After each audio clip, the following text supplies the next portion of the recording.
كان يا مكان في قديم الزمان حصلت في مصر كارثة اتصنفت إنها من أكبر كوارث التاريخ. مجاعة بشعة استمرت أكتر من 7 سنين، والنتيجة إن تراجع عدد اللي عايشين لأقل رقم في تاريخ مصر تقريبا. كان اسم مصر وقتها بالبلد المفترسة، أصل الناس وصلت إنها من الجوع بتاكل القطط والكلاب والميتين، واللي عايشين بقوا بياكلوا بعض. واختفى القانون واختفت المبادئ، والهرج والمرج كان متصدر المشهد.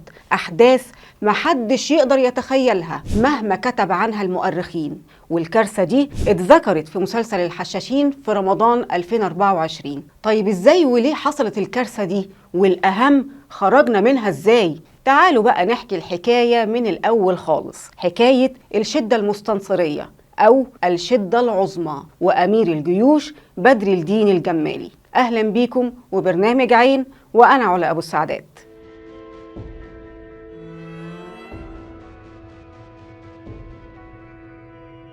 سنة 1036 ميلادية مسك حكم مصر المستنصر بالله الفاطمي، ولكن وهو يدوب عمره 8 سنين، طبعا بعد وفاة والده. كان الخليفة الثامن والإمام ال18 في سلسلة أئمة الشيعة الإسماعيلية. طبعا خليفة سنه 8 سنين كان مستحيل يدير شؤون البلاد، ولكن وقتها كان في وزير قوي اسمه أبو القاسم الجرجرائي، قدر فعلا يحقق رخاء اقتصادي كبير وأمن وأمان محلي وسلام عالمي، والخزاين مليانة وفيها وفرة من كل النعم والخيرات. وأي حد كان بيحلم فعلا يعيش في مصر الغربي قبل الشرقي. وسلطان الخلافة وقتها كان شامل رقعة كبيرة جدا، يعني شامل بلاد الشام وفلسطين والحجاز وصقلية وشمال أفريقيا، يعني رقعة جغرافية كبيرة جدا جدا. ولكن مصر هي العاصمة للرقعة دي كلها. سنة 1045 مات الوزير القوي أبو القاسم الجرجرائي، والمستنصر بالله كان لسه يعني كده شاب صغير، أو بلغة زماننا ده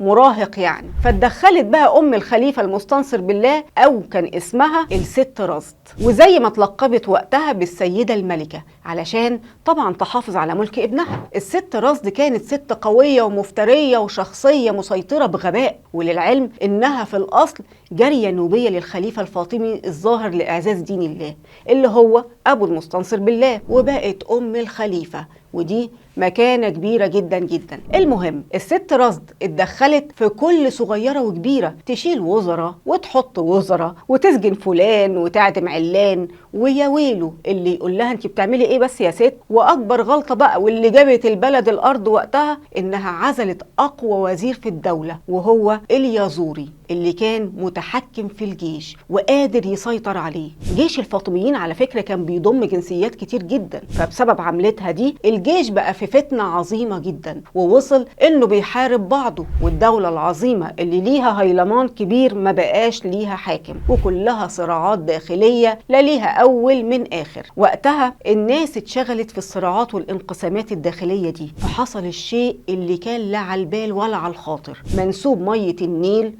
انخفض، اللي هو المصدر الرئيسي للزراعة والدخل المصريين، وللأسف محدش اهتم في الأول، وكله مركز بقى في الصراعات وفي خناقات الفرق الداخلية، ومفيش حد طلع كده ينبه الناس يقول لهم تخزن غلال أو حتى يحاولوا يلاقي حلول في المشكلة دي. حتى العالم الحسن ابن الهيثم لما زار مصر في أول مشكلة انخفاض منسوب مية النيل اقترح على المستنصر بالله اللي كان خلاص استلم الحكم بشكل كامل، وقال له احنا ممكن نبني سد ويتم تخزين فيه المية وهو تنفعنا وقت الأزمة. ولا حد أخد كلامه بمحمل الجد، ووصلت إنهم اتهموه بالجنون. نبني إيه وبتاع إيه؟ إحنا عندنا خناقات داخلية، هو إحنا فاضيين؟ المهم فضل يقل منسوب المية بشكل كبير جدا، ومبقاش فيه زراعة، والأكل ابتدى يقل وينعدم مع الوقت. وواحدة واحدة الناس اكتشفت إنهم في مصيبة كبيرة. الدواب ابتدت تموت من العطش، والأرض اتشققت واتسحرت، والفوضى عمت البلاد، والمستغلين اتصدروا المشهد. اللي بيتباع بدينار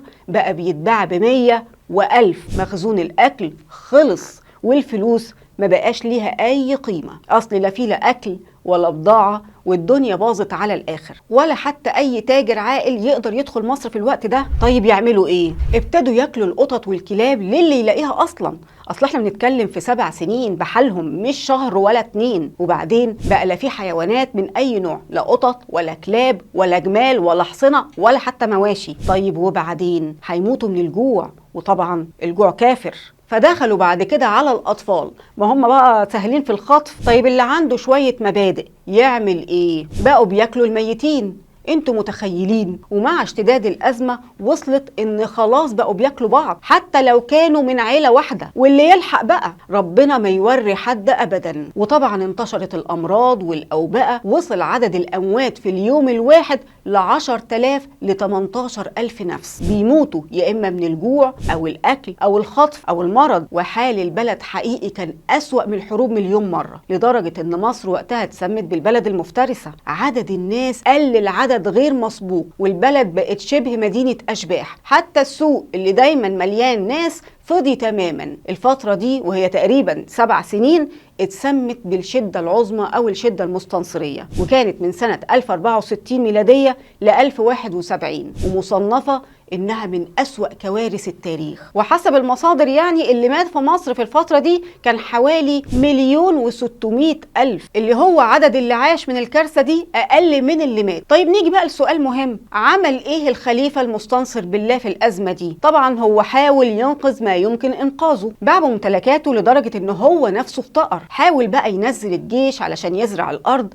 بس للأسف الفلاحين أصلا أغلبهم ماتوا والباقي هاجروا، فالجيش معرفش يعمل حاجة في وسط الكارثة دي. القرى كانت بتختفي والأسواق فضيت تماما، أغلب الأماكن كانت عبارة عن صحراء وحجر، وأغلب رجالة المستنصر بالله سابوه، والتجار الكبار باعوه. وللأسف استغلوا الأحداث دي، وفي نص الأزمة خزنوا القمح والغلال علشان يقدروا يبيعوها بأغلى قدام. ومش مهم بقى الناس تموت ولا البلد كلها تنتهي، المهم مصلحتهم. حتى الست رصد والدته وبناته هربوا من البلد وراحوا على بغداد، ما قدرش يقف قدام المصيبة. وطبعا كانت نتيجة طبيعية ان دولة المستنصر بالله تسقط، وانفصلت كل البلاد عن سلطانه، ومبقاش تحت ولايته غير مصر بس. فقرر المستنصر بالله يتحرك بشكل تاني. هو كان محتاج قوة عسكرية تنقذه من المصيبة دي وتفرض النظام بالقوة وتنهي حالة الفوضى. فاستعان بمين؟ ببدر الدين الجمالي، القائد العسكري ووالي عكا، واللي لقبوه بأمير الجيوش. وبالمناسبة حي الجمالية اتسمى على اسمه. بدر الدين الجمالي كان مملوك أرميني الأصل، كان بيشتغل في البلاط الملكي الفاطمي، وعمل إنجازات كتير جدا، اتقدم في الرتب لغاية ما بقى أمير الجيوش في الشام. لما حصلت الشدة المستنصرية والأزمة الكبيرة اللي حلت على مصر، استدعاه المستنصر بالله علشان يكون وزير في مصر تحت ولايته. وقتها بدر الدين الجمالي وافق، بس بشرط ان لازم يجيب رجالته معاه اللي هم القوات الأرمينية في الشام. ووافق الخليفة المستنصر بالله لأن ما عندوش أصلا خيار تاني، واداله كمان كل الصلاحيات كحاكم فعلي في البلاد. واستقر فعلا في القاهرة هو ورجالته اللي حالها لا كان يسر عدو ولا حبيب. وابتدى الشغل على الأرض. كان راجل سياسي وعسكري محنك وشخصيته قوية. أول حاجة عملها إن حط التجار في دماغه وهددهم علشان يبطلوا تخزين البضاعة، ووافقوا مجبرين إنهم ينزلوا البضاعة وبسعر معقول، يا إما السياف موجود. وفعلا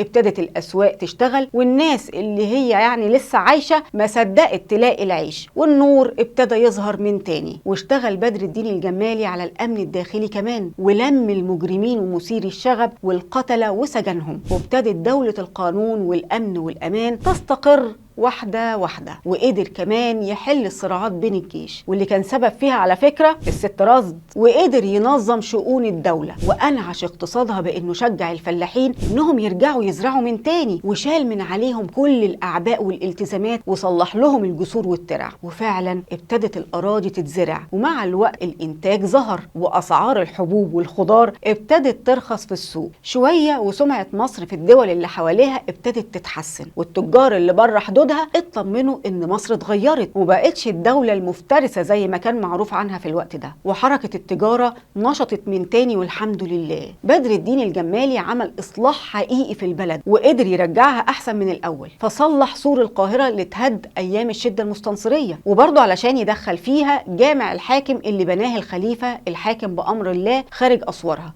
وبكده وسع رقعة القاهرة وبقت مدينة دفاعية مصورة لصد هجمات أي معتدي. وللعلم إنه بنى أشهر أبواب القاهرة زي باب النصر وباب الفتوح وباب زويلة، وبنى مسجد أمير الجيوش، وأسس كمان منطقة الجمالية في القاهرة والعطارين في اسكندرية. مع الوقت ابتدى النيل يرجع يفيض من تاني، والبلد استقرت وقضى على كل أشكال العنف والجريمة، ورجعت مصر الحمد لله أفضل من الأول. ولكن الإصلاح ده كله كان ليه نتائج من نوع تاني. بدر الدين الجمالي بقى الحاكم الفعلي للبلاد، والمستنصر بالله الخليفة كان شكل بس، وتسمى العصر ده بعصر نفوذ الوزراء في عهد الفاطميين طبعا، لدرجة ان الوزارة كانت بتورث، وابن بدر الدين الجمالي ورث الحكم بعد وفاة والده، والكلام ده كان سنة 1094. فضل الحكم بالشكل ده وما اتغيرش الا بعد انتهاء الدولة الفاطمية في مصر على ايد صلاح الدين الايوبي. طبعا مسلسل الحشاشين في رمضان 2024 واللي كان نسبة مشاهدته عالية جدا في مصر والوطن العربي وبعض الدول الأوروبية